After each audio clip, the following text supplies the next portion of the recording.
Is that happening to you too? What? Yeah.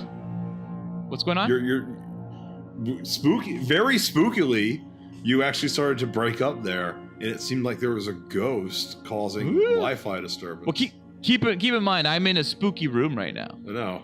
Dude, I'm getting chills right now. Ah! Oh, God, I felt like something just touched the back of my head. It was a spider. There's 7 spiders on you right now, but I won't tell you where they are. Don't tell me. Are they on my cock hole? Live from Cool Boys Central. Hold your dicks and rub your tits. You'll be ice cold. Here come the Cool Boys. Just a young boy. So cool. So cool. So cool. Oh, cool boy.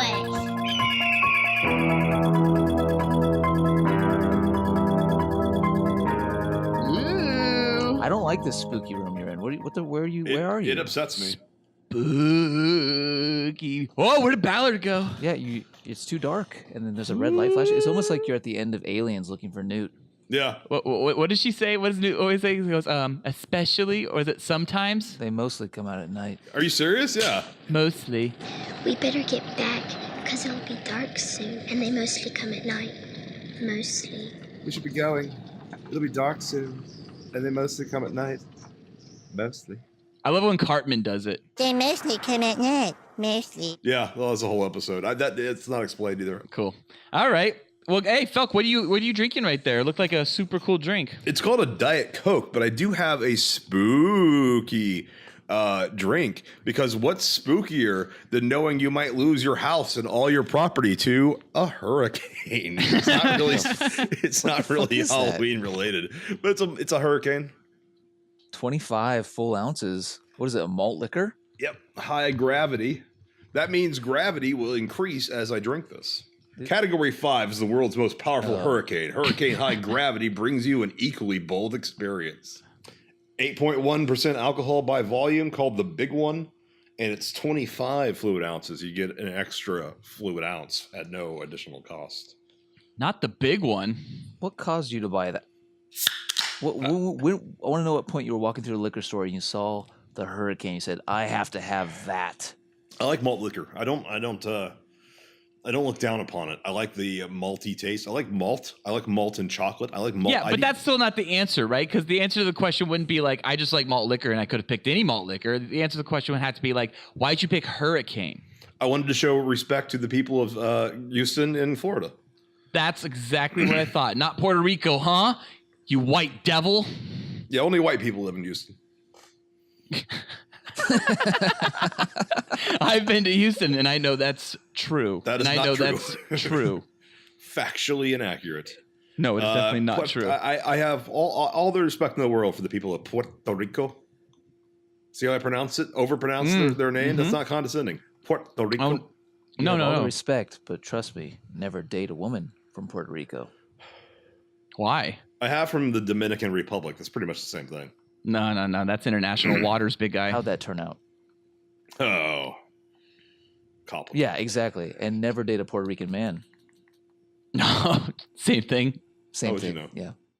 It's kind of like Felk's drink. Every time it's a hurricane. What are you drinking, Noli? You know what? Tonight I am drinking some whiskey with an ice cube, and it is unnamed with a red wax top. I will find out someday what the fuck you're drinking, but I mean, it eludes me, unfortunately. Mm-hmm. Your drink is so elusive. Well, I am finishing up the last of the apple cider moonshine, as this is my October drink of October, and this is it. This glass right here represents the last of the petty cash. And Cool Boy Nation, just so you know, this is moonshine that Ballard found in his new house that he moved into. Yes, it could be anything. It could be fucking rubbing alcohol. Yeah. So all October I've been drinking the moonshine for the episodes, and we found this in the garage along with a lot of other unnamed, unlabeled beers, and root alcohol, which will probably be something I'll drink next. 80 proof root alcohol. It's made from roots. I don't know what the fuck it is. It sounds disgusting. What was the one you couldn't finish? What was it labeled, S or C? Oh yeah, S. I think it was like an old stout, right? Yeah. Something.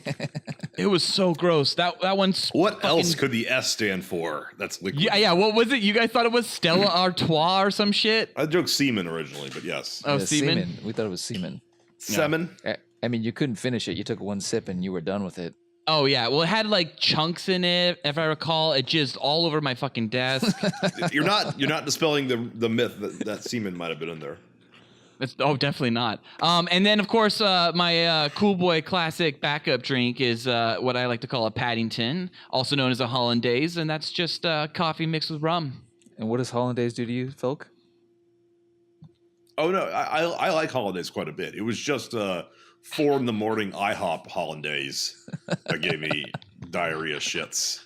On the roadside. Yeah, and that happened in the middle of the night driving through New Mexico, and I have a story that's kind of spooky that also takes place in the middle of the night in Mexico. Can't wait. Spooky. Greetings, Cool Boy Nation, and welcome to a spooky installment of the Cool Boys Podcast. I'm Fright Dong Felk. I'm Babadong Ballard. And for some reason, I'm Nightmare on Dong Street Nolan. Woo! Oh. So spooky. I'm sorry you had to be that one. Yeah. Why is my name so long? Well, it was like the only like horror movie I could think of. But Dong Street, it wouldn't be a nightmare. That'd be fucking party time. Well, not if those dongs are like 5 fingers with blades on them coming at you every night when you guess go to sleep. He's also a child murderer and a burn victim. Definitely the least sexy monster. Isn't he a child molester? Yeah, well, and he murdered them, and then he got burned. Is he a monster? I don't think he's a monster. He's definitely a monster. He's a dream He's monster. a monster. He's a movie monster. Because he transforms, huh? Yeah, he's a Oh, yeah, monster. all He has kinds of shit. supernatural abilities. Yeah, for sure. But I got Fright Night, and Fright Night's like a sexy vampire. Colin Farrell. in the Fright movie. Night is actually the best movie out of all 3 of ours. Babadook is the worst, by the way. Babadook is a really bad movie, and when it goes Babadook, it's not scary, and they hope you think it is scary. It's not.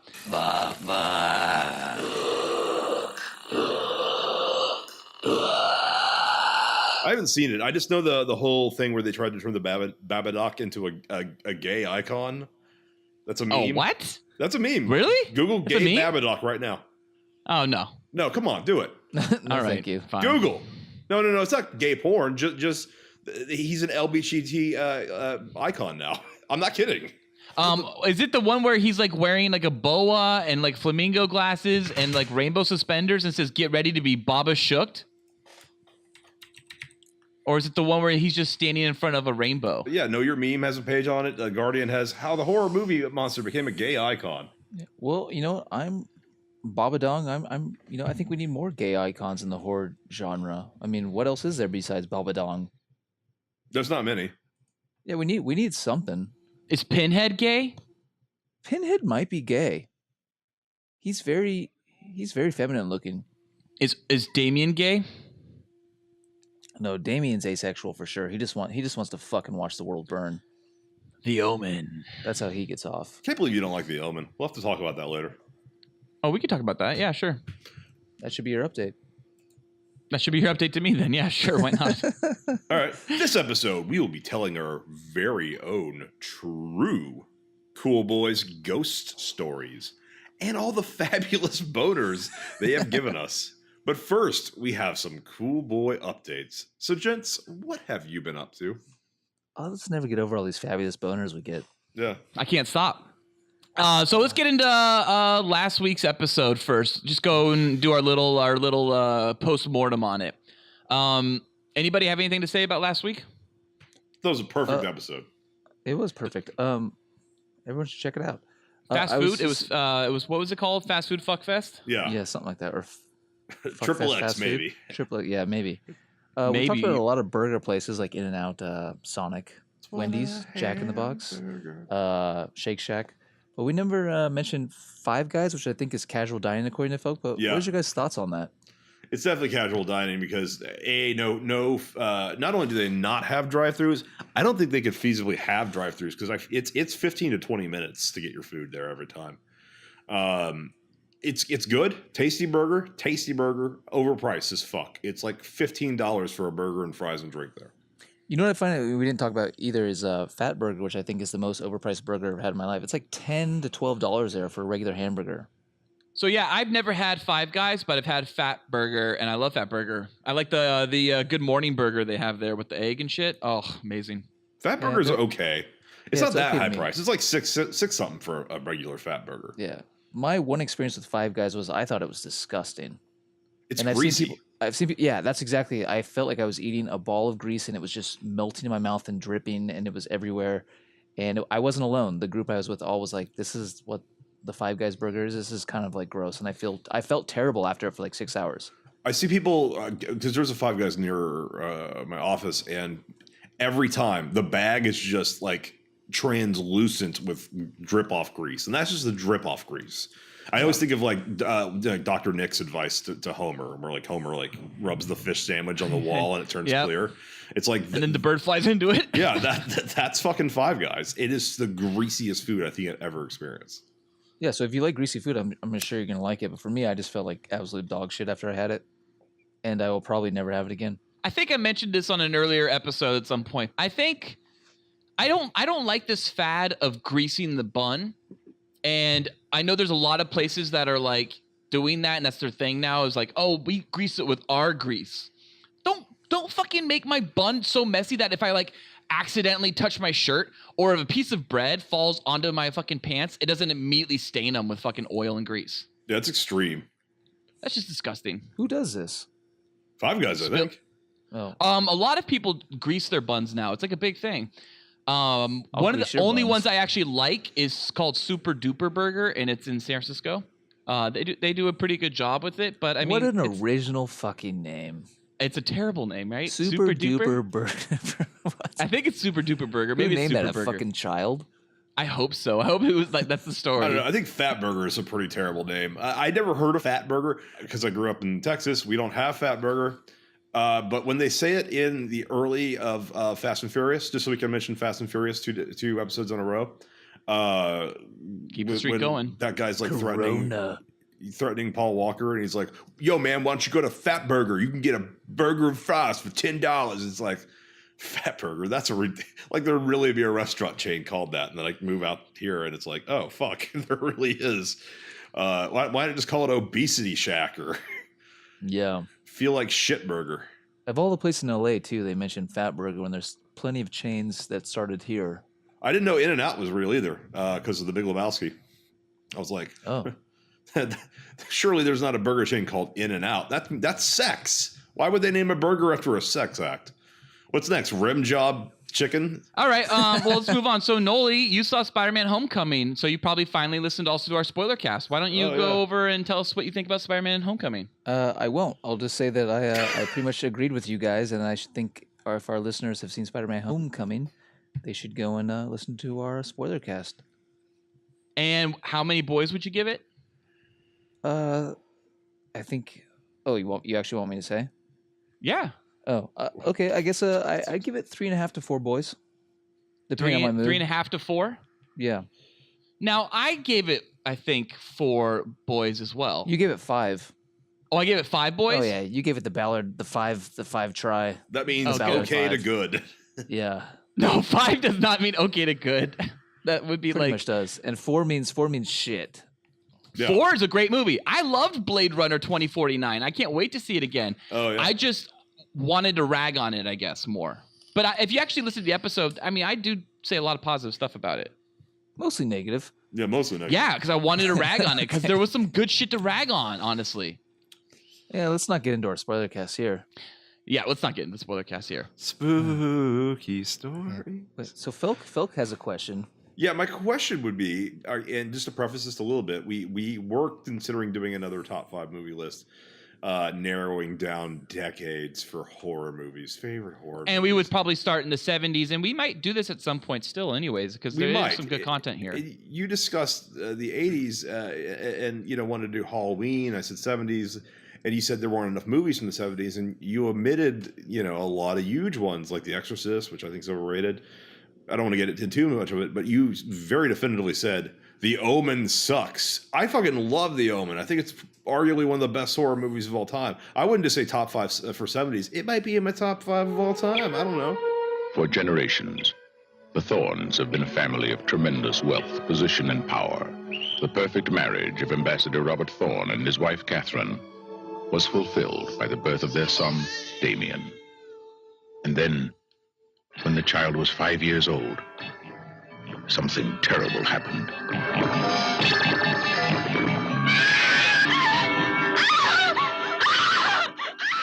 Love the score, the Jerry Goldsmith score. Oh my God, it's fucking terrifying.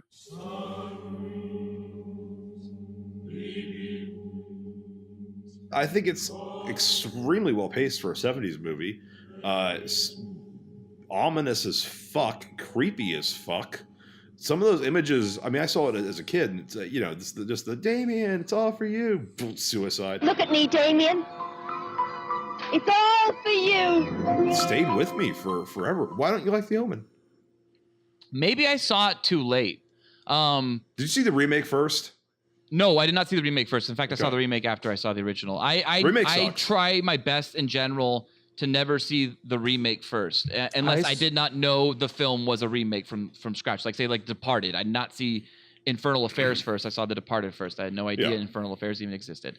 Anyways, I still haven't seen La Totale. So exactly. The Omen. So I did watch the original. I kind of felt it was just really cheesy, and it kind of was a really classic 70s horror film, but it was just. I guess I'm a slasher fan more. Yeah. I mean, I do like psychological thriller horror, and I do like supernatural horror as well, and that's kind of what Omen is.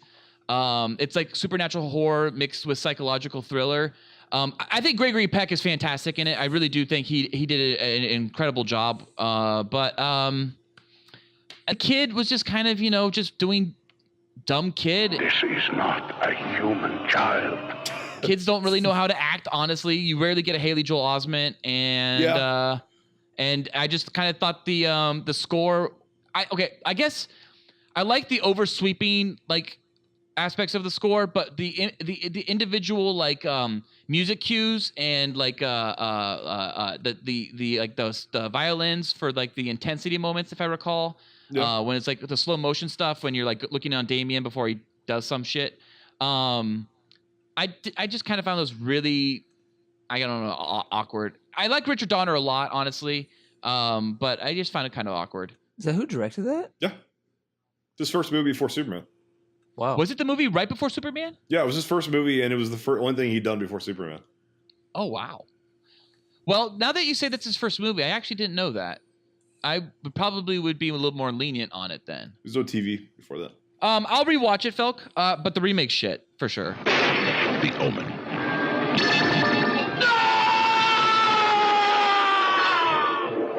If this is the truth, where does it end? Like the remake is totally shit. Yeah, the performances are kind of good. Like some of the casting is upgraded, and the kid might be actually better, but it's just an almost shot for shot remake. There's very few changes. Yeah, not like on Psycho level, but yeah, close enough. Close enough, guys. That's why I prefer Omen 2, Rise of Damien. Damien, Omen 2. The first time was only a warning. Ballard. Guys, that's right. It's my turn. I watched The Walking Dead season 8 premiere. It was horrible.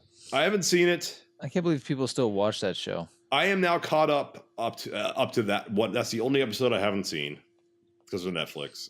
Caught me up. Are you hate watching it, or you like it right now? I liked it up to the bullshit with I think the 6th season when they started to tease Negan, and it just dragged and dragged and dragged, and then the finale and premiere with Negan. Who'd he hit with the baseball bat? It was POV. You don't know. Wait 6 months, and then just the everything with Negan was just unpleasant, and Negan does not work as a television character and works as a comic character really, really well. So when I was watching it just the other night with Emma, my wife on the couch in the living room on the TV. I just kept telling her over and over again, the book is so fucking good. It is mind-boggling to me that the show just is not as good as the book, and I don't understand it. It's not like the book is written for a comic only. The book does great character moments. It does a lot of like no dialogue boxes, and you have actual quote-unquote drawn acting. And I don't understand why the fucking show misses so big time. It's just huge whiffs. That being all said, I'll watch the next episode and the next episode, and the next episode, and the next episode, and the next episode. I just feel like the entirety of seeing Rick broken was so unpleasant. And Negan is like, yeah, no, I disagree. I think because Negan is pulled directly from the page. That's exactly how he looks, and I'm guessing most of his dialogue is pulled from the page. I'm not super well versed. But like with Abraham and Eugene, they come across as cartoon characters when other people are playing it like realistic. Same with like Rosita. They're a little too like over the top, and Negan's like, he's like Mad Max when other people are doing the road. It doesn't mesh well, and he's an idiot too. He just kill Rick if Rick's gonna keep defying you. Well, they actually kind of explain that in the comics. I obviously don't want to get into that. It's way too much spoiler, but yeah, they kind of get into that in the comics a little bit more. Negan's kind of a little bit more fleshed out. Those characters are a little bit more fleshed out. In the comics, and in the show where they're acted by flesh and blood, they're not as fleshed out. It's really weird. It is. I hated the last 2 seasons, basically. Yeah, I really didn't like last season at all, and this season's winding up to be a big shitstorm. So, well, they have fired their showrunner like 4 times. Yep.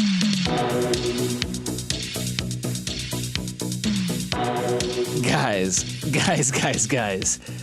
Would you rather watch Dracula and Frankenstein have a thunderfuck session while Michael Myers holds a knife to your throat, making sure you jack off to completion while watching it?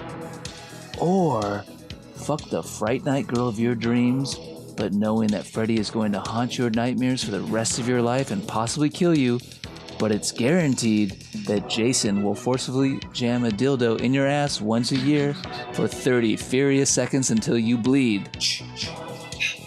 And you don't know when. Wow. Wait, so the first one was Dracula and Frankenstein have a thunderfuck session while Michael Myers holds a knife to your throat, making sure you jack off to completion. Yeah, so it sounds like a one-time deal. Okay, and then or the other option is then fuck the fright girl of your dreams, knowing Freddy's going to haunt your nightmares for the rest of your life and possibly kill you. That's a little weird. He's going to haunt your nightmares, and he might possibly kill you, but that's not a guarantee. But I don't even have dreams anymore, really. I don't even remember. I don't remember any dreams, so that would be fine with me, I guess. Really, I guess nightmares you would remember. According to a YouTube video that I watched once, that's a sign you might be a psychopath. What? I'll send you a link. Wait, I'm a psychopath? That's one of the 5 signs you're a psychopath, according to a YouTube video that Vox recommended or something like that. All right. Yeah, well, I have like 4 out of the other 5. I never remember my dreams. I remember my dream from last night, and that's like the first time in a year I can remember my dreams. I was like really excited about it. So Ballard, so you don't remember your dreams, but it is guaranteed that once a year, Jason is going to jam a dildo up your ass till you bleed for 30 furious seconds. So is he creating like fissures, or is he like puncturing like rectum? I don't know. I think, but you don't know when. It could be like Christmas Eve. It could be fucking July 6th. It could be May 21st. You don't know. I'll just pick the first one. I feel like this one-time deal is the best. It's just going to be really hard to jack off to Dracula and Frankenstein. I think the only thing that helps me is that Dracula's kind of feminine. So maybe that helps, I guess. But it'll be really difficult to jack off to completion with Michael Myers holding a knife to my throat. I'm sorry to pop a big hole in there. That's just a sexy man Dracula fucking a sexy doctor named Frankenstein. Because you didn't write Frankenstein's monster. It's Frankenstein You wrote monster. Frankenstein, It's Frankenstein which means Dr. monster. Frankenstein. Well, either He didn't or. write Dr. Frankenstein either, honestly. So No, it's that just doesn't kinda- matter. It's still Frankenstein's his last name. The monster is not called Frankenstein in any capacity.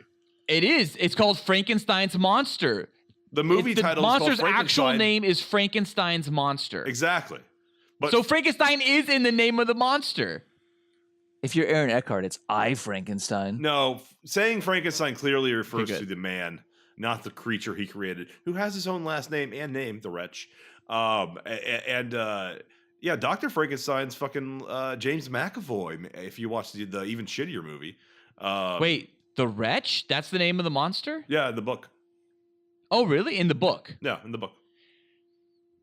And in Mary Shelley's Frankenstein, he's called that too.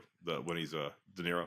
Yeah, this sounds fine and dandy, just jacking off one time with a knife to your throat to some monsters. Okay. Yeah, that feels good. I can That handle feels it. fun. Yeah, no, it's clearly the first one. The other one, you get to fuck pretty much the girl of your dreams. And let's face it, Dracula has that type of body that's like, is it a chick with A cups or is it a dude with, like a really womanly body? I mean, it's only when his dick comes out that you realize Dracula's a guy. What if you get Gary Oldman like old vampire Dracula? Like, I don't want that. Ugh. That's scary. Well, if they're talking about if he's shape-shifting this whole time, maybe he'll shape-shift into a hot chick at some point. I can get my rocks off then. Dracula has been depicted female a couple times, usually in porno movies. And if I'm not mistaken, they're the two different origins of Dracula. One obviously being Vlad the Impaler. The other one, if I recall, some countess who actually like drank blood or some Elizabeth shit. Bathory. Yeah. And I'm not sure any fuck is worth Freddy haunting my dreams for the rest of my life and a dildo jammed up my ass once a year. Yeah, No. that sounds a little intense. Well, the whole point of this, would you rather, was for Felk to admit that he'd do something gay, and he admitted it. I've already admitted I do something gay. I mean, Wait, which one was the gay one, quote unquote? Watching two dudes fuck and jerk off. Okay, not getting shit jammed up your ass by Jason. I guess that one's kind of gay too. Yeah, that one's much Freddy gayer. could do some horrible nightmare shit with your ass, I would imagine as well. I guess we're in unison. We choose option one. And if it's like a Nightmare on Elm Street, right? Wouldn't it be like Felk's dream would start off with like Felk being like with the girl of his dreams, like licking his ass, and he's all like, "Hey, that tickles, stop it, stop it!" And then like he looks back, and then it looks back, and the chick looks up, and it's not a chick this time, it's Freddy, and he starts jamming his fingers in Felk's ass, and it's cutting up your asshole, and then you wake up. Ah! Fucking, that would be once a year, Felk, for you. I wouldn't do that. I wouldn't do that one. I would choose the other option. No, I know. I'm just saying that's what would probably happen. I don't. Does this one hold some like? That's not gay. reputation? That's just horrible torture murder. It's not gay to have a dude lick your asshole. Where you lost me. The last thing I heard was Freddy was jamming knives up my ass.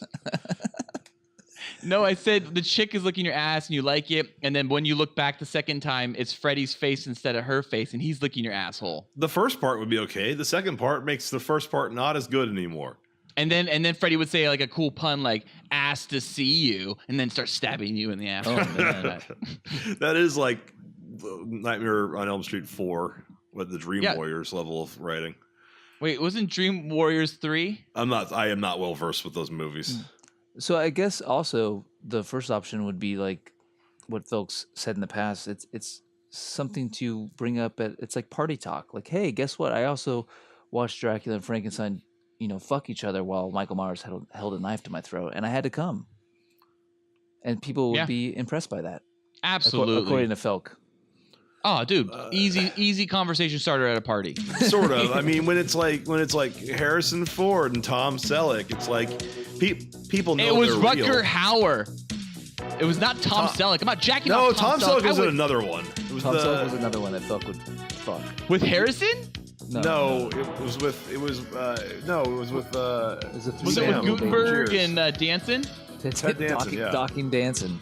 Yeah, Docking Danson and strong sucking Gutenberg. My point is that I know those people are real. Okay, if you tell people I watched Dracula suck off Frankenstein's monster, people would be like, "Oh, Dracula's real." It wouldn't work. It wouldn't be as impressive. It'd be more confusing for people. All right, well, I think that picking- takes us right into the show Just topic. picking a would you rather and then naming two gay things and then having me pick one in no way proves I'm gay. Totally does. Cool Boy Nation. If there is a would you rather you would like us to discuss on a future podcast, please email us at thecoolboyspodcast@gmail.com. Well, cool boys, I don't think you can get a more topical and spooky would you rather than that. Time to move on to our cool boy show topic. Report preliminary findings. Not worried about her. We gotta keep him gagged. Cool Boy Nation, pop your cocks and drop your tops. It might be interesting and important for you to know. It's time for our Cool Boy show topic. Hey, I like that. Spoilers. So cool. And now, a reading from the Book of Felk.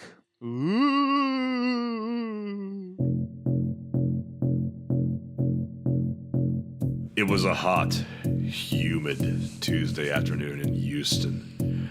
I sat alone in my room, popping ice cubes up my freshly shaven ass and wondering if I could fit my entire body into my dick hole. My favorite movie, Nutbusters 2, was on the telly. Not to be confused with the Pre-Condom classic, Big Guns 2, which starred my favorite actors, Ray Harley, Steve Rambo, Chuck Chambers, and of course, Brandon Lee. Also not to be confused with the Brandon Lee from The Crow. I'm talking about the Brandon Lee. While lots of big gun movies have been made, ones with an Oriental star are quite rare and therefore a special treat to watch. But then, a cold chill went down my strong pubescent shaft, and my teenage testicles retracted into my bald, beautiful sack. I laid back on my bed, wiped away my nipple sweat, and felt a tenacious tugging at my tenders. But there wasn't a glistening glute, a naked naughty stick, or pecs that caused pandemonium in sight. I was alone, or at least I thought. My belt was forcefully undone, and my zappy zipper began to open wide. As my radical rod began to engorge, I felt a strong grip encompass it, and a burning sensation tucked deep within my bodacious butthole. Oh joy! I said to myself, you know what they say. Supercharged, extra large, and ready for discharge. This is gibberish. 1 shot, 2 shot, 3 shot, 4. Busting nuts until my asshole tore. An explosion of hot milk ejected from my terrible dog and landed unceremoniously in my armpit. Oh rats, I thought. That's going to take forever. So do you feel like it's like a gothic horror? Well, that was the tonight's, first time I fucked a episode ghost. for you? What about you guys? I thought this episode was more about our spooky stories, Felk, and not necessarily our ghost fucking stories. This reads like H.P. Lovecraft if you just made it gay. It's like almost like you feel like you're insane as you read it. So do you feel like it's like gothic horror was tonight's episode for you? A little bit. Sexy. Yeah. Very sexy. I feel like the part about wondering if I could fit my own body into my dick hole. oh yeah, Felk, these are amazing. So what do you do? Like, do you just write this stuff like when you were like this age, and then just let everything kind of hang loose, or his diaries, the Book of Felk? I love Felk's sayings. Like, you have such good sayings. You know what they say. Like, no, I don't know what they say, but then you hit me with it. It's great. Yeah. So yeah, no, you're right. I mean, I did forget the saying, but remembered it as soon as you said it right now, Felk. Supercharged, extra large, and ready for discharge. Yeah, absolutely. That's a tagline from men with bodies too. Big guns. It should be. It should be. Yeah, it definitely should be. You should know. You wrote it. 1 shot, 2 shot, 3 shot, 4, busting nuts until my asshole tore. I mean, it's poetry. It's literally poetry, Felk, that you wrote in as a child. Yeah, you should. This book should be published. Well, tonight we're going to focus on some spooky stuff, and we're going to be telling our own spooky ghost stories. And we're going to kind of line them up like as if we were doing one of the old Scary Stories books. So Felk's will be called Felk's Spooky Stories to Tell in the Dark. Ballard's will be called Ballard's More Spooky Stories to Tell in the Dark. And Noli's will be called Noli's More Spooky Stories to Chill Your Bones. Ooh, boners. All right, so going first, and my first one is a very short one. It's just kind of considered a little prologue, a little appetizer. So here is Ballard's More Spooky Stories to Tell in the Dark, Chapter 1. Spooky stories. Footsteps, shoe throws. Ooh, what does that mean?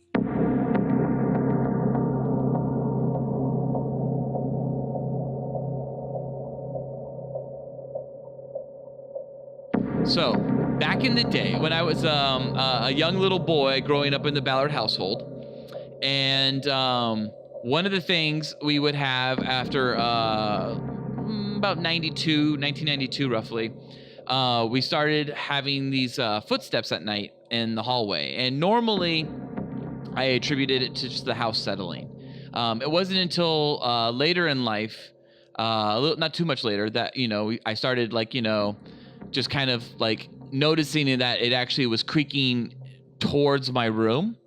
And I would think at night, oh, it's my little brother. He's up and he's just, walking over. And he's just wandering the house at night or something. And then so I would ask my little brother the next day, Steven, did you get up last night? And he would say, literally, he said to me, no, I didn't. I thought you got up last night and was walking around the hallway. And I said, I thought you got up last night and was walking around the hallway. My older brother was not in the house that night. And so that was really odd. We were obviously, that kind of freaked us out, but whatever. We're fucking kids. We don't care. Popped on Pinocchio and kept watching, fucking Monstro take out Pinocchio on the way into the fucking, sea cave. Anyways, fast forward, I don't know how many days or months, years or whatever. But I did at one point remember I was walking down the hallway towards my bedroom and I had my shoes in my hand. And I was just going to go put them down in my bedroom where I always put my shoes near my bed. And I remember as I walked into the room, it felt like a force grabbed my shoes and lifted them straight up into the air. And my hands are holding onto them, and I have no control of where my hand is going. It's going for the ride. And as it reached my arm's peak, altitude, the shoes were literally ripped out of my hand and thrown across the room. And I screamed like a little girl bitch, spun around and ran straight into my mom's arms. She was in the dining room, so I ran down my hallway, the hallway that we had the footsteps, and right out into the living room and into the dining room and jumped into my mom's arms and told her that something grabbed my shoes and threw it across the room. I've later, reasoned it out as it probably was a muscle spasm. But it to this day kind of freaks me out because I remember letting go of them, just letting go of the shoes, and they just launched all the way across the room on a parallel line. It wasn't like they fell 4 feet in front of me. They went straight across the room into the corner where the ceiling and the walls met. Into that corner, they went straight into it as if fishing line was attached to them and someone yanked on the fishing line and they just went sheep. Straight up there, and it was fucking crazy. And it gives me goosebumps to this day, even talking about it right now. Was this your first encounter? This was my very first encounter, yeah. Well, I'm going to confirm that as a ghost sighting. It's confirmed. It's confirmed. Ghosts. All right, so let's move on now to Felk. My book is titled Felk's Spooky Stories to Tell in the Dark, the original of poorly written stories with good illustrations. And my chapter 1 is titled The Hitchhiking Ghost of New Mexico.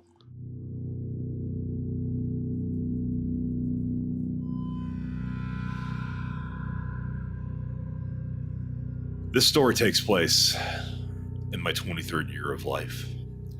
Around 2005. I was living in Texas, mid-Texas, going to a school, and still had ties to my college, so I was coming back and forth between Los Angeles and San Antonio when I could. And I was driving through the New Mexico desert. The middle of the night. I left at 6 p.m. I knew I'd check into a hotel in New Mexico, probably 2 in the morning. It was around midnight. I'm driving across Interstate 10, and I just drove past into New Mexico. So I was 66 miles in, and the sign made me think of 666, even though it was only 2 sixes, because there's not 666 miles of New Mexico, I assume. But it was a long stretch of the road. I was on Adderall, I believe, to keep me awake. And I hadn't interacted with a person in about 8 hours. The mind plays tricks on you, which is what I assume was really happening. But you can't see anything except the road right in front of your headlights, just like the analogy from Terminator 2. But in the distance, I see a white figure. Middle of nowhere. No one's around, but I see a white figure. White enough that it was illuminated despite being farther out from my headlights. Like it was glowing. And it reaches out a hand to hitchhike. And as my headlights come, I'm getting chills on my spine just remembering it. Anyways, as my headlights approach, the figure becomes brighter and then is gone. And I called my girlfriend at the time, woke her up because I was driving up to her, and was like, I just saw a fucking ghost in the middle of New Mexico. It disappeared. And she was like, this isn't reason enough to wake me up. What a bitch. We would be broken up 6 months later. Bitch. Yeah. But it spooked me out because obviously when you just see nothing, your mind can play tricks on you, which is what I assume it was because I don't believe in ghosts. But I definitely saw the image and I remember it. And I remember seeing it stretching out its hand, maybe to make a thumb, like a hitchhiking thumb, or maybe to grab me. But it creeped me out. I think that's a confirmed sighting of a ghost, and I think it was trying to jack you off. It's confirmed. Confirmed. Well, you know what? I was driving in the spookiest car possible. Miata. Yes, of course. Noli, let's get a reading from you now. Tell us your story in your book and all that jazz in your chapter. From Noli's more spooky stories to chill your boners. Is that really the third book in the series? It is. Yeah, that's what I have him. Yeah. Chill your boners. Ballard has him. I have a story called The Ghost Doctor.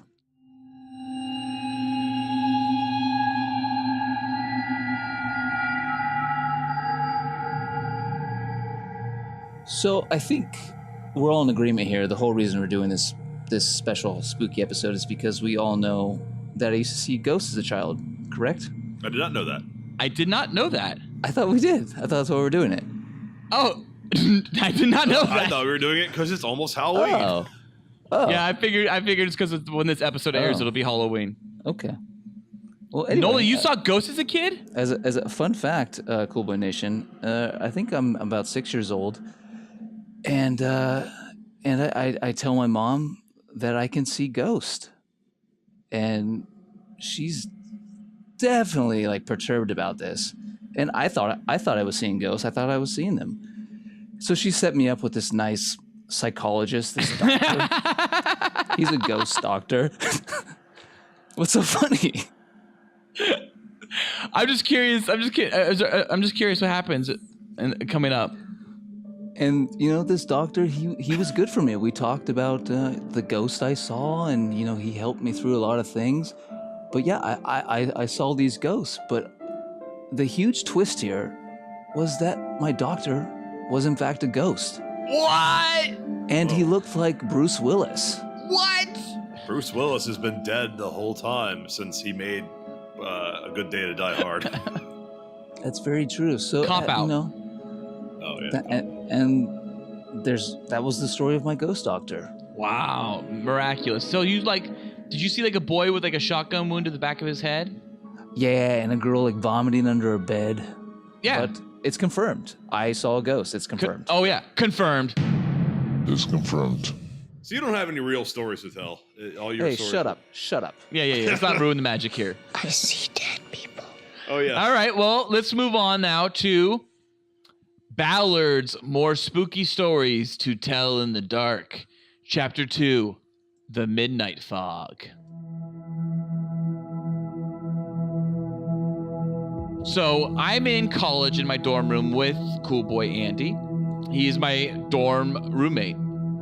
And we go to bed one night, and we are on a corner, second floor at UCSC. And so we have this gorgeous view of the Monterey out of two windows, Monterey Bay. And then out the other two windows, we have this gorgeous view of the Pacific Ocean looking west. And we usually keep our windows open, but this night we closed our windows and we closed our blinds, which were the pull down, like kind of like the all one solid piece of like blind kind of thing. It was, you just pull it down and it's just one big sheet of blind, like a screen, like a pull down screen. So we go to bed that night. All our audio equipment's off. We have speakers, big speakers in the dorm room. We have all kinds of like receivers and VCRs and DVD players and Nintendo 64. You name it, we have it in there. Computers, whatever. So Andy and I go to bed that night in our separate beds, and around like weird that you would feel it necessary to state that.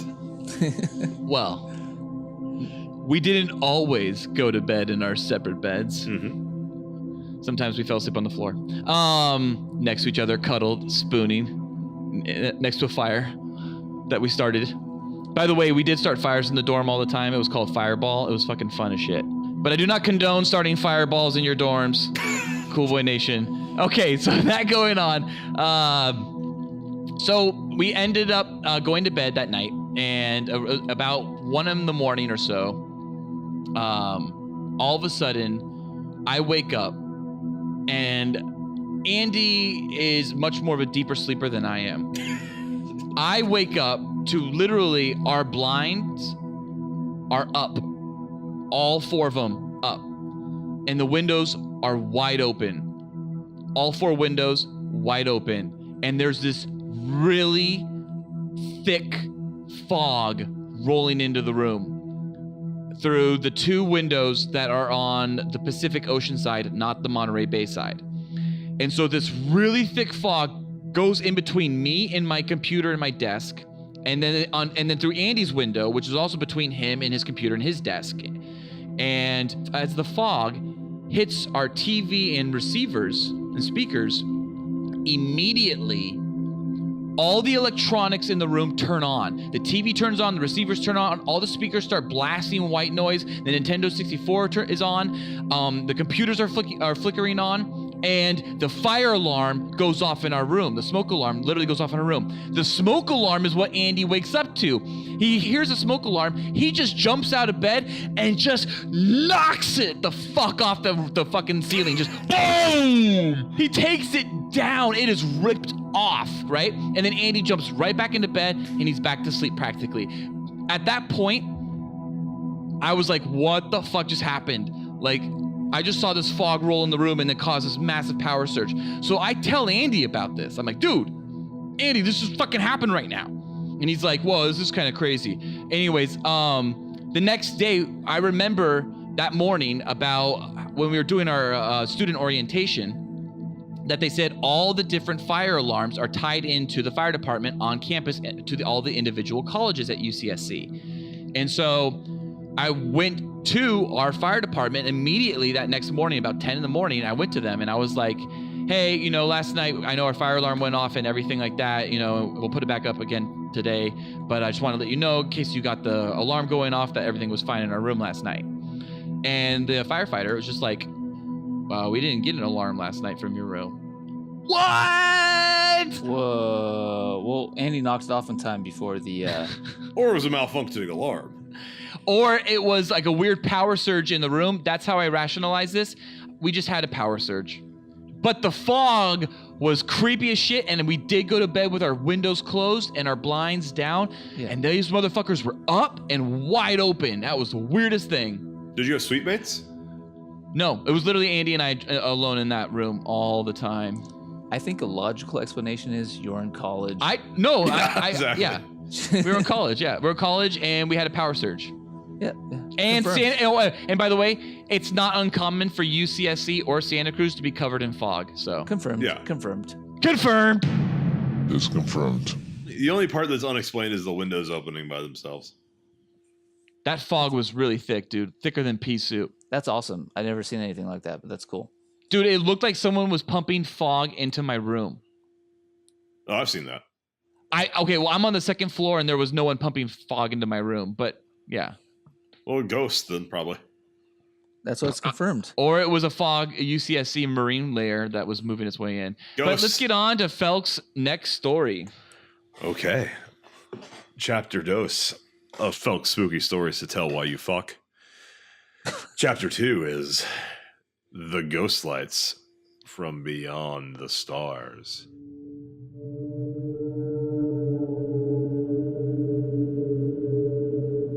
And I'm cheating because I did not interpret this experience as ghosts. I interpreted it as space people. Wow. Aliens. And a lot of it is contributed. It's probably the fact that I think I was 10 and I had just watched the very first episode of The X-Files. Oh. So I'm asleep in my bedroom. It's dark time, nighttime, and I am possibly awoken by light just permeating my room through the one window, which overlooks the street. And it's just like in the episode of The X-Files that I had just watched. So it's probably too much of a coincidence, but this light just fills up the room. I look through the blinds and I see 3 figures. I'm getting chills again. 3 figures just standing there, just like in an episode of The X-Files. And they have that distinct, the gray alien shape. And they're walking slowly towards me. And I run out of that room. And I also run out of that room like stumbling, like I'm waking up as I'm running. So I probably was asleep still. But the light was, I feel like even though I woke up, the light was there for permeating that room. And I run to my parents' room and I think I slept on the couch. And that was the end of that story. The figures weren't there when I looked again. But I was terrified of aliens. Fire in the sky, like that all that shit. Really fucked me up because I knew that was going to happen to me. Now, granted, my window also overlooked the driveway of the neighbor's house, so No. it was probably just the headlights. It overlooked the Texas abyss. That too. That's right. Or maybe it only looked over the Texas abyss on hot, humid Tuesday afternoons. Yeah, this is nighttime. Nighttime, it looks at a driveway. But yeah, I saw aliens, which are more or less ghosts. They're ghosts from the sky. Or are they interdimensional beings? They came from the space between spaces. Oh. Murph, make him stay, Murph. Don't let me leave, Murph. Don't let me leave, Murph.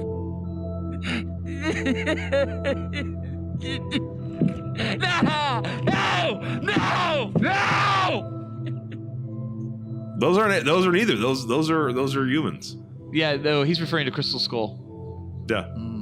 Crystal Skull. Oh yeah, good movie. Well, I think that is absolutely confirmed. You saw ghost aliens. Yeah, I think he saw ghost. Yeah, confirmed. It's confirmed. Which is a thing Dan Aykroyd really believes in. Confirmed. All right, Noli. Well, let's go with your next story. Yeah, another story from Noli's more spooky stories to chill your boners.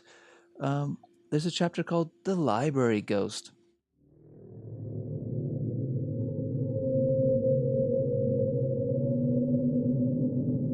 I think I was like in junior high or something, and I was at the library studying on my Dewey Decimal System, and the index card racks just started to pop out, and I was like, "Oh, that's interesting." So I walked over, but then the cards started flying out all over the place.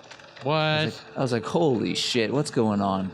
I looked to my left after a cold chill that engorged my long shaft. and there was an old woman floating there. Just floating there. Wait. You had the engorged shaft prior to meeting the old woman? Of course I did. Oh, the perfect cut. There she was reading her book. And I walked up and I was like, hey, old lady, hello. And she looked at me and raised her finger to her mouth. Shh. Oh, no. Oh, yeah. Oh. And I walked a little closer. I was like, when she shushed you, did you get more engorged? I think so. This was junior high. So yeah, I think the touch of cold wind just engorged my dick. Oh, even more. Yeah. Really hot. This is a really hot story. Really, really hot. Not so spooky. So I approached her a little bit closer and I said, "Old lady, what are you doing here reading books in the library? And how are you floating?" And she looked at me, and all of a sudden she turned into this skeleton beast and emitted this pink vapor and was like, "Ah!" And I fucking screamed. There's something strange in the neighborhood. Who you gonna call? Boom. Cut to like New York, and fucking Peter Venkman's giving like some sort of seminar. That's pretty scary. Awesome. All right. Confirmed, right? Confirmed. It's confirmed. That's pretty scary, but it's not as scary as a heartless company named Sony using a constructed misogyny narrative to shield their shitty cash grab remake. Okay, movie. Dumpster Fire. Go listen to the episode Dumpster Fire if you want to hear Felk bitch about Ghostbusters 2016 for like 20 minutes. Amy Pascal is the scariest ghost of all. She's gone, Felk. She's gone. She's been removed. She's been exorcised from Sony, other than as a Spider-Man producer.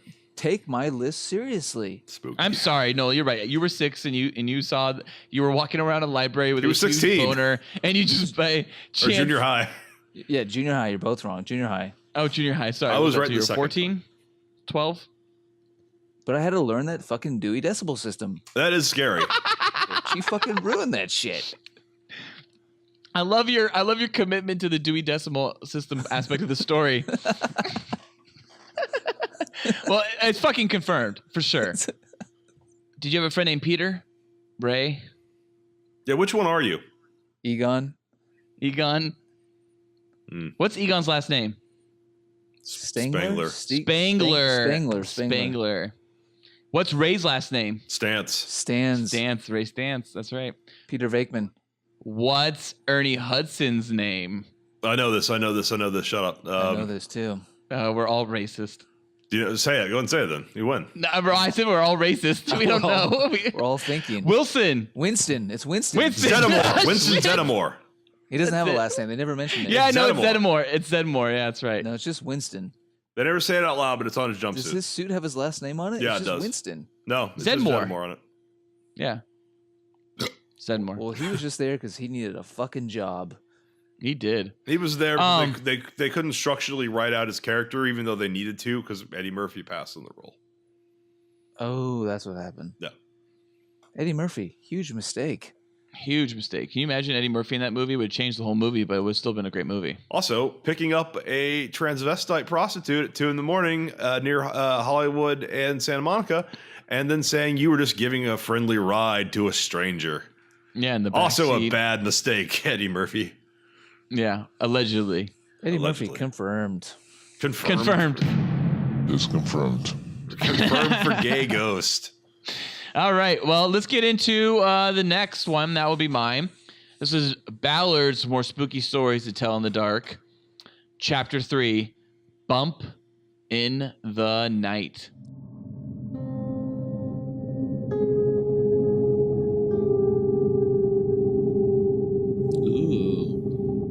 So I was working late. I've been working a lot of hours on an edit for a video game company in San Francisco, and I was rounding the end of about a 40-hour shift, and I was exporting. And as I was exporting, I was standing up in my office at my home, and all of a sudden, I felt this presence, like literally right over my shoulder. Was it Jason Voorhees in your asshole? for 30 seconds, I had a dildo shoved in my ass until I bled. It was pretty horrible. And that's it. That's the story. No, so what happened was actually, I had this presence, like literally, like it felt like this fucking person's face was right next to my face. And it freaked me out so hard out of my peripheral that I saw this person right next to me, like as if they put their head over my shoulder and put it right next to my own face, that I freaked out. And when I turned to look at it, immediately there was this loud bang. Bitches. In the hallway. Bang, bitches. Bang, bitches. And I hear this loud bang in the hallway. And I like flinch. And I flinch away from what I feel is this presence right next to me on my right-hand side. I flinch away from it, and my back is to the hallway, and I turn towards the hallway, and as I'm turning to the hallway and flinching away from my right-hand side, I get a great view of my right-hand side as I spin around to look at the door towards my hallway, and I don't see anybody there. There's nothing there. And because I thought maybe it was like Emma, because like just coming up behind me, my wife Emma coming up behind me and just being like, like, honey, come to bed. Like I thought that was actually a possibility, but it still freaked me out. Like even those things would have freaked me out. But when I turn and she's not there, and I register this loud fucking bang I just heard. So I go and I open the door, and Bailey, my dog, is spinning in circles right next to the master bedroom door, like just like incessantly, like she can't stop. She is just spinning in circles, and I'm just like not chasing her tail. She's like fucking panicking, and I'm like, oh shit, like she heard this bang too. Like this, like I didn't just make up the bang. The bang was real. I may have thought I saw something, but the bang was real. My dog is responding to this bang. The bang's always real. And that's it. I attribute it in the end. I rationalize it as I was on 40 hours of no sleep. So I made up something there that wasn't there, and I freaked out over nothing, literally. And the bang was probably, I was in an apartment complex at the time in San Francisco, and even though it was like 4 a.m, the bang was more than likely somebody probably just banging something in another apartment at 4 a.m, and it freaked me and my dog out, and that was it. And I totally thought it was a ghost, because like I actually have like this visual of a white gray face, like a profile of a white gray face right in my peripheral. Like I actually have this hallucination, I guess, because I was on zero sleep over 40 hours. I really think I had this hallucination of this weird white gray face. That's it. Ballard, right up against me. Don't sell yourself short. I think it's confirmed. Confirmed for ghost. It's confirmed. Yeah, not sleep deprivity or sharing a building with other people. It was fucking ghost for sure. Confirmed. Ghost. Love it. Love it. All right, so that was my story. Felk, go ahead with your final story from your stories. Well, kind of a theme of my stories is that they have to be visual. Auditory hallucinations or auditory ghosts never really were enough for me, because houses creak. I understand that shit. I've lived in apartments most of my life too, and it's like you hear a bang, you just assume that it's the people next door, probably the couples. The man's throwing his wife against the wall angrily as she screams, "Help! Help! Call the police!" And then I don't. I just go back to sleep. Don't get in their business. Don't get in other people's business. None of my business. None of my business. Maybe she deserved it. She was wearing a short skirt and her boobs were out. What am I going to do? Call the police and say, I think there's a domestic disturbance happening next door, or possibly a ghost? They're not going to believe that. Ghosts aren't real. So my final chapter of Felk's spooky stories to tell while you fuck is the shadow ghost of 4 a.m.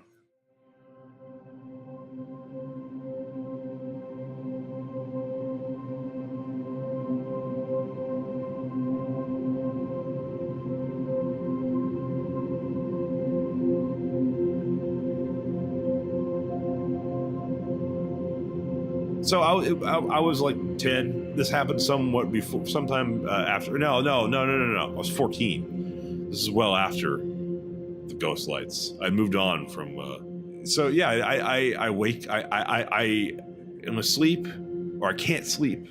I got tests. I got shit on the brain. I wake up. I wish I knew 14-year-old Felk stressed out about can't sleep. You're 14. Yeah, well, I went to a very stressful prep school. It was a very, very. Was it a prep school where like terrorists took it over and you had to fight them off and like with other prep school kids and? Is that a movie? I mean, you guys were essentially like toy soldiers, really. I mean, just toy soldiers. Is that a movie? The Regis School for Boys, where the country's best families. Hey, bring that back here. Send the world's worst students. If you're gonna kick me out, kick me out. They'd make 4 prep schools in 4 years. You're trying for the Guinness Book of Records? But these boys are in for a real shock. Fuego. You have never seen Toy Soldiers? Great fucking movie. No. Yeah. I've seen Small Soldiers, but that has nothing to do with prep school. Nothing to do with it. No. Yeah, Sean Astin. Yeah, he's the main character of Toy Soldiers. He's the main kid. Tank top on the whole time, just like fucking planning shit to kill these terrorists. That sounds awful. Oh no! Do you realize how many days I wasted just daydreaming about Toy Soldiers in my own like schools where I was like, oh, cheers, you and I both. Cheers. I was always like, I'll get in that air duct. I'm gonna get in that fucking air duct, and I'm gonna fucking take out those terrorists with their AK-47s. Yeah, we had the master plan. Great film. Master plan. I was always thinking it, and then I always thought, which of these girls am I gonna bed afterwards? Oh, of course, you had it. You always had to bed one of them. Toy Soldiers. Maybe 2. It's the Bond influence. Yeah, love it. Love it. Phil? So, Phil, go with your ghost story. Yeah, no, I never heard of the movie. I'll look into it. Escalation. I wake up and I see just a shadowy man blocking my door. There's only one door out of my room. And he's just standing there. And I saw this image clear as can be. And I was terrified. I didn't know where to run. And the figure moves, takes a step or two back out of the shadow. And again, it's a kind of a light trick where it just disappears. And I have to run past it. Whoa. What was that? Are you? No, I just heard something. Okay, good. We're good. God, stop doing spooky things in the spooky stories. Ballard's all cutting out. Anyway, so I run to my starred Keith Coogan. He was a ghost. So I run to my parents and they calm me down. The spookiest thing of all is tiredness. So Felk, there was a guy in your room? No, I was just half asleep and stressed out, and clearly was just seeing things. Are you sure it wasn't Lance? Story. What? Are you sure it wasn't Lance? No, Lance was very large. Also, the man wasn't wearing a hat, and I could tell that his socks were off. Oh well, Lance always wears hats, of course. Yes. And he always wears his socks on, never There's off. No time. There's never off. There's no time. I actually have a friend who in college she went to bed at night and woke up had a boyfriend at the time, but woke up to somebody getting in her bed, and she thought for a second. My understanding was she thought for a second like, oh, it's my boyfriend, and then immediately went, it's not my fucking boyfriend, and just got out of bed and sprinted straight down the stairs from the master bedroom, which was a straight shot from the master bedroom door down the stairs to the front door. And as she said, she got to the front door, she turned around to look back to see the guy, and the dude was standing at the top of the stairs, and the light was behind him. The upstairs like hallway light was right directly behind him, so he was all like cast in shadow, and he was just like stood there at the top of the stairs, and she just fucking turned and ran straight to the neighbors and called the cops, and they never found the guy. That was probably a rapist, not a ghost. Yeah. No, it was not a ghost at all. But I'm wondering if you had a rapist yourself in your room. It's possible. That's terrifying. That's much more terrifying than a ghost. A fucking person like in your room. You know what's terrifying is is that this just happened again recently in Florida. This kid, a neighbor of this other woman, broke into her house at night and raped her and held a knife to her throat, and told her at the end after he raped her, he took the knife away and he goes, next time deadbolt your door. This is a lesson to you. and then went back to his house. So she just called the cops and was like, dude, my fucking neighbor just raped me. And they went and busted him. But that's Florida. Come to Florida. Not appropriate for our Halloween spooky stories. Folks is confirmed. Oh, yeah. Felk, that's a confirmed rapist. You got a confirmed rapist ghost. Yeah. It's confirmed. Crazy. No, it was a shadow person. Shadow people are a thing, right? Like I'll get into this now because we're pretty much done. It is the fact that shadow people is a fucking phenomenon. That when your brain's fatigued or drunk or half asleep or you have my 40 hours of not sleeping, working straight could have been a shadow person as well. No, you're absolutely confirmed. You're confirmed ghost. You're confirmed for ghost, but a scientific explanation would be that yes, it was a shadow person because that is a common hallucination, very glancing when brains are caused by fatigue. You can also force one. I had a conversation with a girl who, I was dating a girl who heavily believed that the house she lived in was haunted, and that she saw a tall man, and also I was like, well, you're, sleeping like 2 hours a night. And I had to tell her about like what I knew about the shadow people phenomenon, how it works. And she's like, well, how do you know it's real? So I induced one. I actually intentionally stayed up for 24 hours and then did the exact experiment where you, in low lighting, stare into a mirror, focusing on one part of your face, like your nose or one of your own eyes, and just do that for about 15 minutes to an hour.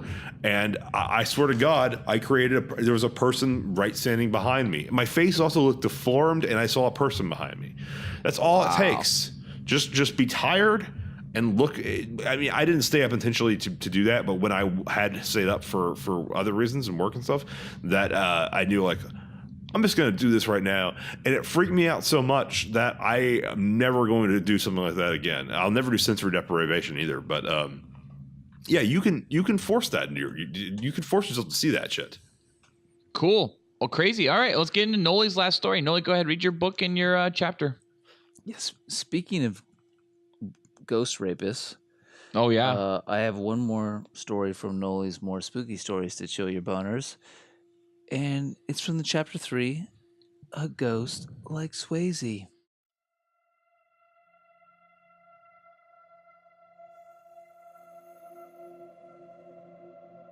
I'm now in college, and I don't know if you guys know, but I'm a huge potterist. Do you know what that is? Yeah, you like to make pots and stuff, pottery and stuff. Yeah, not pothead, Felk. Yeah, like Ballard said, I like to make pottery. Oh. Yeah, Felk, God, you should be more cultured. Yeah, you're right. Exactly. I spend my nights... I hear that a lot of people who make pottery like the Righteous Brothers. Totally.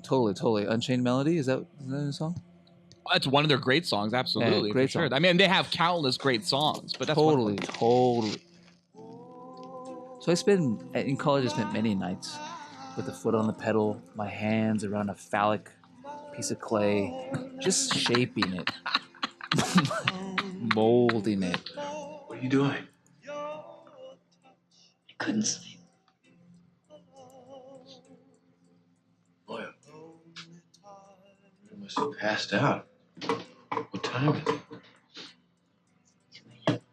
And one time, I kid you fucking not, I felt a presence. I felt hands encompass my hands. They came over the top and they were like molding with me. I was like, oh, wow. Well, this is kind of cool. This is kind of nice. Noli. Ditto. Exactly. Everyone gets it wrong. He's not a ghost in that scene. He's still alive. What are you talking about, Felk? What the fuck are you talking about? What are you talking about? I don't know. I must be seeing shadow people. Shadow people. So, yeah, all of a sudden I feel this breath on my neck and lips just touch my neck. I look over. It's a ghost that looks exactly like Patrick Swayze. It's weird. He's not a ghost in that scene. Oh my God! Just consent. He died of pancreatic cancer, didn't he? Just not that long ago. So he's a ghost now. Yeah. I don't. This was I was in college, and I don't think it was consensual. I think he raped me, and it was passionate. I had a good time, but I don't think I said yes. I think I said no. A shocking percentage of women genuinely believe they have been raped by a ghost at some point in their life. It's a full percent. It's like 1.2% of American women believe that at some point a supernatural rape. Wait, 1.2%? Something like that, yeah. I could only dream that a ghost would come during the middle of the night and rape me. I would love that. Sounds hot. Ditto. It might happen tonight, actually, since I requested it. But yeah, that's my ghost story. A ghost like Swayze. I think Patrick Swayze's ghost raped me. Really hot. While I was sexy. doing pottery. That's really sexy. While the Righteous Brothers played. Did you? I can only imagine Patrick Swayze's ghost like shirtless, wearing jeans. But were you wearing Ripped. like? I'm hoping white button-down shirt only. Yes, off, I didn't want to get too sleeveless? descriptive in my story, but yes, I was wearing just my underwear and a white long sleeve collared shirt, slightly unbuttoned at the top.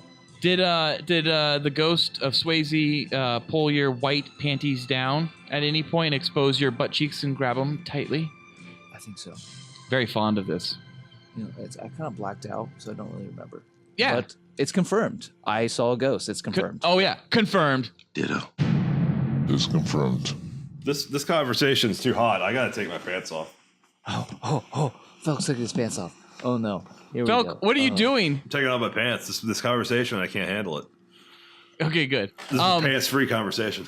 You know, I jacked off to that scene many a times from Ghost. Oh really? Oh yeah, just that little. My description of my real life story. No, Ghost. The scene in Ghost, the pottery scene in Ghost. I don't know what you're talking about. Oh, I've never seen that movie. I haven't. No, I haven't either, honestly. Except I have a lot. I can't believe you jacked off to my story, and you're trying to pull it off on some imaginary movie that came out with Demi Moore and Patrick Swayze. Ditto. Felk's pants are gone. Yeah, they're Felk's pants have been fully removed, and You know what? Felk. You know what? Then my pants are coming off too. It's 100 fucking degrees in here. That's it. That's it. We're all pantless tonight. It's getting spooky in here for Talking Bodies, I think, guys. But before we get into Talking Bodies, we have one more story. And that final story will be Ballard's more spooky stories to tell in your dong. In it. And that will be Chapter 4. No, thank you, Hotel.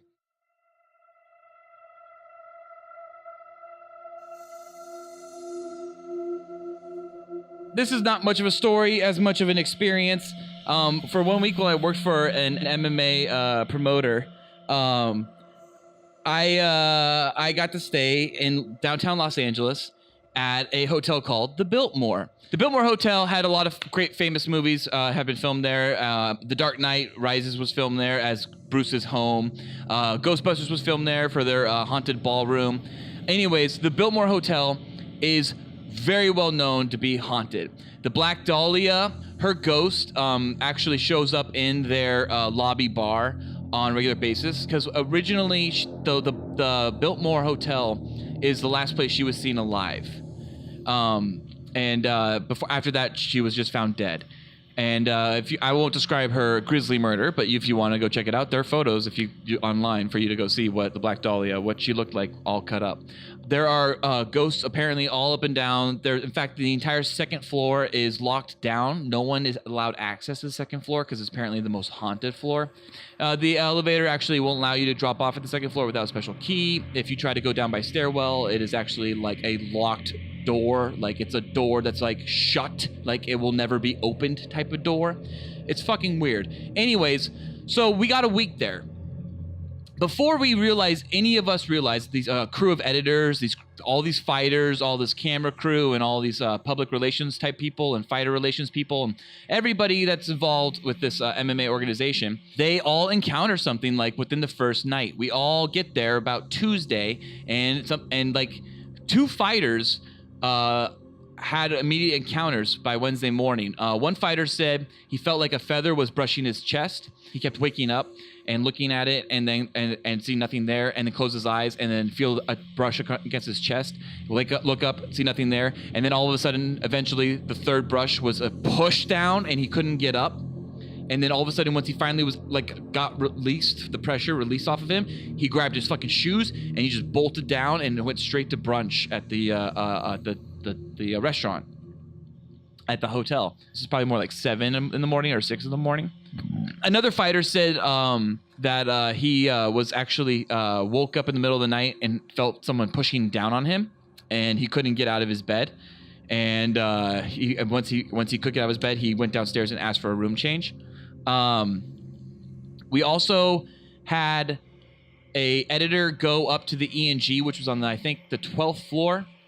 And we found out later the 12th floor is also supposed to be quite haunted. I think the 9th floor is supposed to be really haunted. There's supposed to be a little girl that wanders the 9th floor. Anyways, so the editor goes to the 12th floor, and he talks to the camera crew, the E&G crew up there. And the first camera guy into the room said that he was setting up the cameras and the lighting, and he looked into the air vent, and he saw a face. And so he like did a double take and looked back real quick, and the face was gone. And so he told this to the editor. So the editor, after they finished the interviews and all the shadow boxing and posing shots of these fighters for the week, or for that day at least for the week, the editor's last one there is just kind of finishing up his edits, and he says, as he's leaving the E&G room in the hallway, the door across the hall from him, and he's like the only person up there. This is not a place where people have rooms to stay. All of a sudden opens up. And he's like, fuck this shit. And he goes straight to the elevator and he pushes the door and everything. And then all of a sudden, apparently, like the door slams shut. And he just like can't push the elevator button enough. And the elevator eventually comes. He gets in, he bounces. Another motion graphic artist actually said that he left his room, tidy. And all the doors were like, all the windows were closed. The shutters were closed and everything. And when he got to his room, after working like a 16-hour shift, everything was a mess. He sent me the photo, actually, I remember in the text. Everything was a mess, and his shutters were torn open, so it was as if like a reverse maid really went in there. I'm walking to my room super late at night, and a door behind me, like down the hallway, opens up and slams itself like 20 times. And it could be someone just slamming the door 20 times. But it's fucking crazy. So I'm like getting into my room, and I'm kind of like, what the fuck? This is fucking crazy, whatever the fuck. Now, do you guys have like this like... Did you guys go in there knowing this hotel might be haunted? No, nobody knew. So this is like all the first like day, really. This all happened. And so we all start talking about it, and then suddenly we start like Googling shit, right? While we should be editing, we're Googling like, is the Biltmore haunted? And we find all these articles all of a sudden. And it turns out like there's actually like a haunting convention of people that go to the Biltmore, and they have haunting conventions for ghosts and whatnot. Anyways, it turns out the Biltmore is super haunted. So we find out all this shit about the Biltmore, about like, which floors apparently these ghosts are on. So that night, I'm like, let's go talk to the staff. So we see a bellboy, and I ask him if he's ever seen ghosts before or seen anything around the Biltmore. And he says, no, he's never seen anything around the Biltmore. And I was like, okay, whatever, and we moved on. And then we went to a maid, and we saw a maid, and we asked her if she ever saw anything in Biltmore. She said, no, we never saw anything in Biltmore. And we're like, nothing ever in the Biltmore. And she's like, no. I tell the maid, I'm like, last night I had actually a door behind me in the hallway open up at like 3 a.m. and slam like fucking like 20 odd times. And she's just like, oh, well, I can't stand the bride. And all of a sudden, her story changes from, no, I've never seen anything here, to, I can't stand the bride. And we're like, what? What's the bride? And she goes, oh, she cries all the time. And we're like, what are you talking about? She goes, oh, whenever we're doing like, our shifts, sometimes the floor starts to cry. And it gets like wet in that area. And we're like, what the fuck? And I'm actually with this, with Jack, who's commented before. On the podcast, and we're just like, holy shit, like this is fucking crazy, like she's now saying like this, there's this actual ghost that she doesn't even like because it freaks her out. So whatever, we eventually go and we talk to a random engineer, like someone, hotel engineer guy, we see working on, because we're going up and down floors like looking for ghosts on floors. And we go up to the engineer and we ask him the same thing. You ever seen anything? He's like, no, never seen anything. And then I'm like, oh, well, last night this door closed, 20 odd times behind me at like 3 a.m. And the guy was like, oh, well, sometimes we go to rooms and we're like called in to go fix something in the room. And we go up to the door and we hear people having conversations in there, and we'll knock on the door forever. And we'll keep hearing conversations in there and we'll knock forever. And eventually we just let ourselves in. And when we go in the room, there's nobody ever in the room. And we're like, what the fuck? Are you serious? So what? Maybe they're fucking with us. Who knows? But eventually, the main fight promoter, who I won't name, has a camera guy that follows him around. And what happens is his camera guy is like apparently like super into paranormal shit. And he goes up to like the 12th floor and walks around and is just snapping off photos. And he snaps his photo, and in the blackness, you see these little white eyes and this little white smile. We're like, what? You see a fucking smile and just total blackness? Like, you gotta send us this photo. So he sends us the photo. We color correct the photo. And it reveals a face. A fucking face. A whole fucking face. And so what we realized that the fear of it was that that it was either like a ghost, quote unquote, or it was just some creepy guy that was hanging out up in the fucking 12th floor where he shouldn't be, and it was like a wall person, like the people under the stairs or something. So that was just creepy in general. The Biltmore was freaky the whole fucking time. The entire time I was there, I felt uneased. I remember one time I turned a corner, my phone dropped from 66% to 6%. I had someone else look at that, and I was like, dude, you saw that, right? It went from 66 to 6, and they were like, yeah, I saw that. And then as soon as I ran away from that corner, it went back from 6% to 66%. It was fucking crazy. There was weird shit. Definitely. I have stated I will never stay in the Biltmore Hotel in downtown LA ever again. It really did freak me out. It freaks me out to even think about it, and I don't recommend it. But Felk, you should absolutely stay at the Cecil. One of the ideas I had was that for if we were going to do like a special spooky episode, I was considering staying at the Cecil Hotel in downtown LA because I've been obsessed with that hotel forever. That one's haunted too? Oh, that one's not just haunted. It's 47 murders have happened at that hotel. The Cecil? Yeah, it's not called Stay at Maine. That's where the Elisa Lam thing happened, where the chick was crazy, disappeared for like 2 weeks, and they found her body in the cistern on the roof. People drinking the water. Yeah. But no, like two serial killers were active while staying there. What was his name? That serial killer. He stayed there too, and he took his clothes off all the time, dumped them in the dumpster, and nobody gave a fuck, and he'd walk around the whole place naked. Yeah. Oh, dude, what's his name? Oh, he's the fucking serial killer. It's currently closed. You can't stay there. Ramirez. R. Ramirez. What? Yeah, say his name? Richard Ramirez? Yeah, I think that was it. Yeah, Richard Ramirez.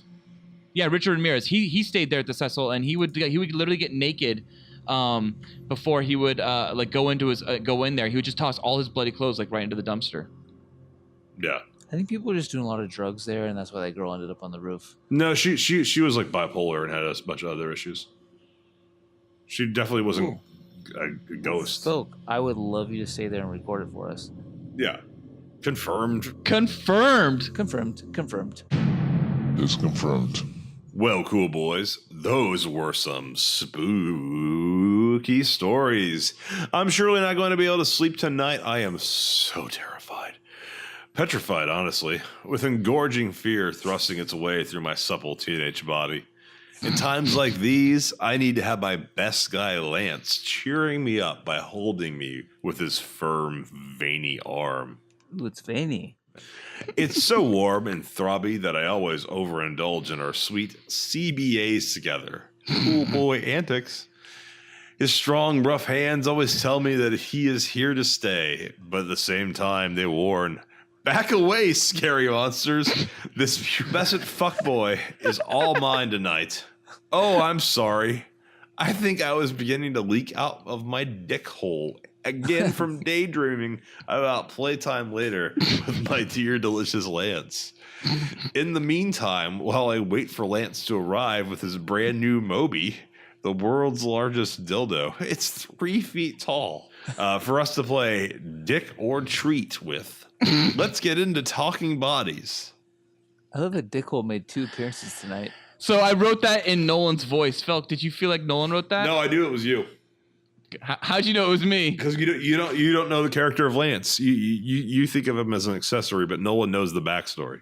There's more. There's a lot more to Lance. Yeah, you're right. He's an accessory. Yeah, I wrote him as an accessory.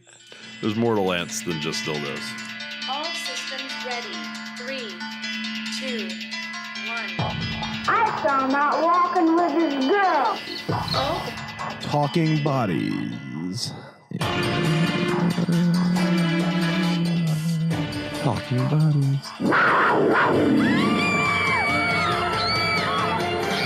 Oh, yeah.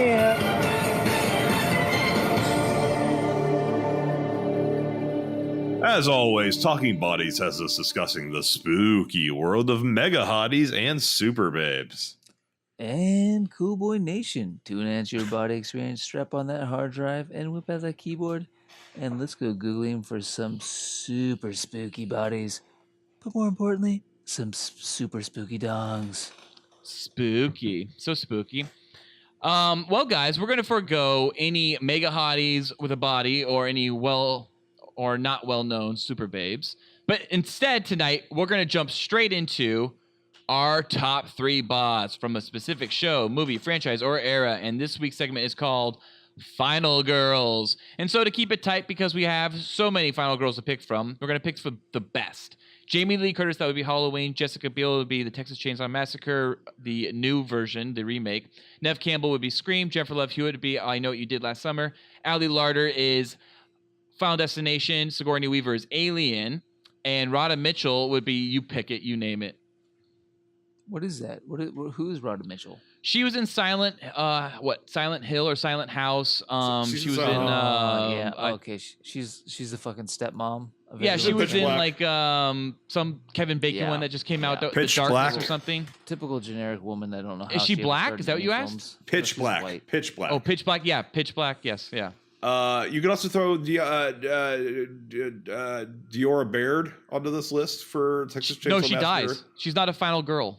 Final girl. So that's a great point, Felk. So Final Girls, Cool Boy Nation, Final Girls simply means these are the women that actually survive the slasher horror film. So these are the women that start off from the beginning, usually and hopefully never have sex the entire time, and they end up surviving the entire horror ordeal and end up usually killing the main slasher villain bad guy. Then you could add Alexandra Daddario to Texas Chainsaw 3D. Well, then you know what? My top 3 would be Alexandra Daddario would be number 1, Jessica Biel would be number 2, and I would put, honestly, Sigourney Weaver is number 3. Get the fuck out of here. Fuck it. All right, who you guys like as 3? Jennifer Love Hewitt in I Know She Did Last Summer. That's her prime. She was fucking so hot. I'll put her at 3. I'll put her at 3. So that's it. That's an easy one. Her tits engorged my cock like you could never imagine. Yeah. You know, Alexandra Daddario's, though, tits, it really engorged my cock. And Jessica Biel's fucking fine-ass body and hot ass really engorged my cock, The problem with Daddario is she came There's no problem. She came in my life so later that I don't get teenage engorged cocks anymore. Oh, that's too bad. It's very bad. But you know what? I think she's a very attractive woman with a great rack.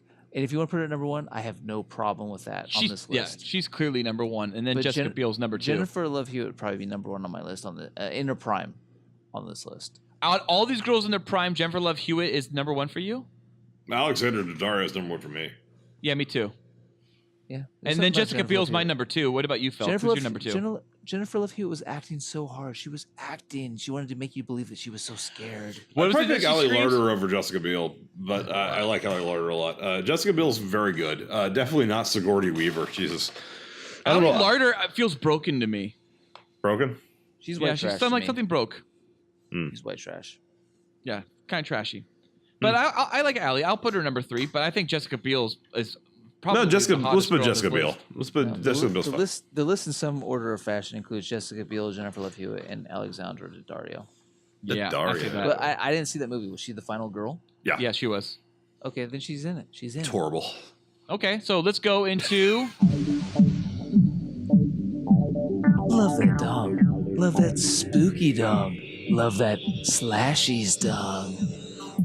All right, you heard it, folks. It's Love That Dong. That means it's time to name 3 celebs and guess who has the biggest dick and why. And this episode segment is called Slashies. Slashies. All right, now to the important stuff. These ain't no slashes, folks. These are the pure breeds. Leatherface. Michael Myers. And Jason Voorhees. So I tried to pick 3 guys that were about all the same size. I realized, you could do Pinhead, you could do Freddy, you could do Chucky, but I feel like Leatherface, Michael Myers, Jason Voorhees, they're all kind of in competition with each other. Yeah, good list. They're all about like 6'3" to 6'5". They're all big men. Yeah, and gentlemen, I actually found links. Oh, look at that. Oh, Jason Voorhees. Jason is packing some fucking dongage. I'm doing them in order. I haven't gotten that one yet. He shaves too. But if you guys might It's a not notice, nice shaved sack. Michael Myers might be cheating. He has a cock ring. Okay, hold That's on. not a cock ring. I haven't gotten to Michael Myers yet. Well, Cool Boy Nation, just real quickly while Nolan gets to Michael Myers and Phil gets to Michael Myers. Michael Myers' mask is actually based on a Captain Kirk mask from Star Trek. Yeah. What's Michael Myers doing here? Is he getting sucked off by someone? He's going to get sucked off by a guy wearing a blindfold, and he's rocking a cock ring to make his shit look bigger. Those aren't cock rings. Would be a piercing. I'm trying to remember what those are called. No, that's called a cock ring. Yeah, cock rings are not piercings, Phil. Just like passing out is called passing out and not blacking out. If you guys look, Leatherface, it looks like Leatherface he's just kind of is yanking scary. it. Yeah, what's happening there? Well, it looks like he's just really yanking it hard to make it look bigger. But if it's really filling that whole hand up, it looks like a pretty big hand. But I don't know. I gotta say, Jason Voorhees is probably the biggest dick. Is that Leatherface? Which Texas Chainsaw Massacre is that from? I think that's from the third one, when he whips his dick out and they have a consensual sex. This looks like a porno to me. It was. It's called like a Texas like anal massacre or something like that. You know what? Leatherface looks like he's yanking it to stretch it. Michael Myers, you got that cock ring, you're trying to elongate it. But Jason, you just have it hanging out there. And I love it. I think Jason wins, hands down. Fuck, what are you thinking? Okay, so of these, wait, that's Jason. Jason's my favorite because I like that he has tan lines. And if you look at the tan lines, the tan lines are above the cock, meaning that is a hard Speedo. He is packed in there. Did you notice that Jason also has puka shell necklace and double tribal tattoos on both biceps? The tribal tattoo is what sold me. That's a huge plus. He's got huge thighs. Plus. Phil, is that a huge plus or a huge plus? Felk, is that a huge cock or a huge cock? Not responding to your. Andy wants to know. Our only listener wants to know. Andy's hurt my feelings, Andy. Andy, you're gonna have to come in and apologize to Felk. I am going to analyze every consonant you make, looking for weaknesses. All right. But he says his S is weird or something. Okay. My problem with this Jason is he's clearly standing there with a plastic machete. Yeah, you can't do anything with the plastic machete. No. Plastic machete, real cock. Leatherface doesn't have even his chainsaw, if you notice that. And Mike Myers doesn't have a knife in his hand. So, I mean, like, if truly, out of all of them, Jason does still, once again, he has the only weapon. Yeah. And yes, I'm talking about his dick. And he knows how to use it. Yeah. Jason wins. Jason wins. Jason Voorhees wins. Do you guys think Bill Paxton would win if he was alive today? No. No, we know his dick's small. Well, now we know his dick's small. We should still make sure he's the winner most of the time when we can't come to conclusions. He's also dead. That's kind of sad. Once we saw that picture, it just ruined it. Like, we haven't voted on Bill Paxton in a very long time. I know, because it did ruin it. Because you know what? It ruined it. It's sad. Yeah, It's it is. sad. Bill Paxton wins, though. Cool Boy Nation, please send us any of your scary and or spooky ghost stories, real or fake. Also, let us know if you have any spooky questions about our spooky stories as well. And obviously, Cool Boy Nation, if you have any bodies or dongs you would like to mention and throw in the mix for us to review and alert Cool Boy Nation to, please let us know, as we always love seeing those spooky bodies and those spooky dongs. I was a ghost the whole time. Fuck, wait, you were a ghost the whole time? Yeah. New episodes of The Cool Boys come out every spooky Tuesday. Be sure to follow us on Twitter at Cool Boys Podcast and find us on the spookiest website of all, Facebook, as The Cool Boys Podcast. Email us at thecoolboyspodcast@gmail.com. And you can like and subscribe to us on YouTube. And you can find us on YouTube by searching for The Cool Boys Podcast. Be sure to rate and review us on iTunes at The Cool Boys Podcast. And if you like, you can donate to us on Patreon and receive additional episodes of Cool Boys After Dark and a Cool Boy shout out on our normal episodes that air every Tuesday. You can find the Cool Boys on Patreon at www.patreon.com/coolboyspodcast. Cool Boys. Thank you for listening. Stay cool, Cool Boy Nation. Until next time, it's Spookies from Fright Dong Felk. And that's Spookies from Babadook Ballard.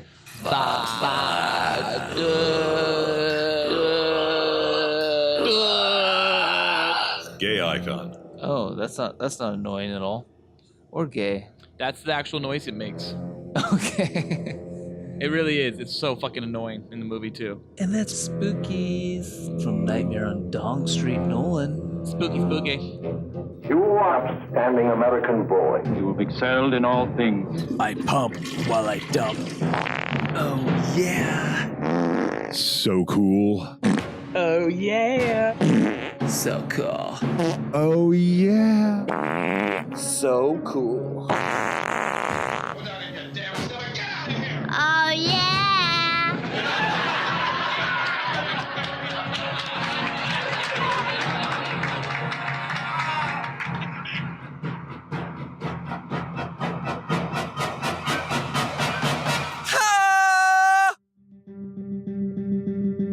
This episode of the Cool Boys Podcast was brought to you by... What's the problem, ma'am?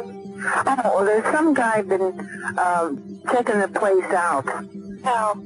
Well, he went in the back. I have an apartment in the back, and he said he was looking for a guy. And he comes to my door, and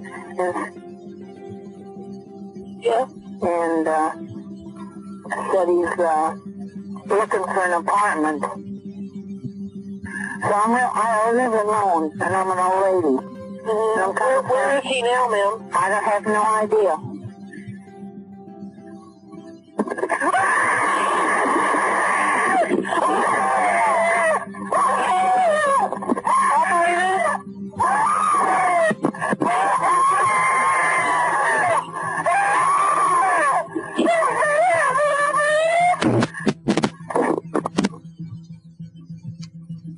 Happy Halloween.